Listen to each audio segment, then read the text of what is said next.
పూరా లోకల్. నిజంగా ఈ రోజు ఈ దేశ చరిత్రలో సువర్ణ అక్షరాలతో లిఖించదగినటువంటి రోజు ఇది.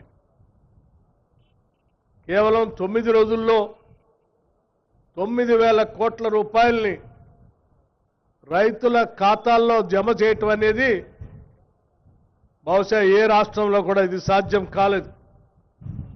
కేవలం తెలంగాణ రాష్ట్రంలో ఇందిరమ్మ రాజ్యం ప్రజాప్రభుత్వం రేవంత్ రెడ్డి గారు ముఖ్యమంత్రిగా ఈ కేబినెట్ మొత్తం సమిష్టిగా నిర్ణయం తీసుకొని ఈ రాష్ట్రంలో ఉన్నటువంటి రైతాంగ సోదరులందరికీ ఈ 9,000 కోట్ల రూపాయల్ని రైతు భరోసా పేరు మీద దాదాపు 70 లక్షల రైతులకి 9,000 కోట్ల రూపాయల్ని 9 రోజుల అకౌంట్లో వేసి సాక్షాత్తు మహానుభావుడు రాజీవ్ గాంధీ గారు ఆనాడు ప్రధానమంత్రిగా ఈ దేశాన్ని 21వ శతాబ్దంలోకి తీసుకొని వెళ్లాలని అనేక టెక్నాలజీ మిషన్స్ ఈ దేశంలో ప్రవేశపెట్టి ఈ దేశం కోసం అద్భుతమైనటువంటి కలలు కన్న మహానుభావుడు, ఈ దేశం కోసం ప్రాణాలని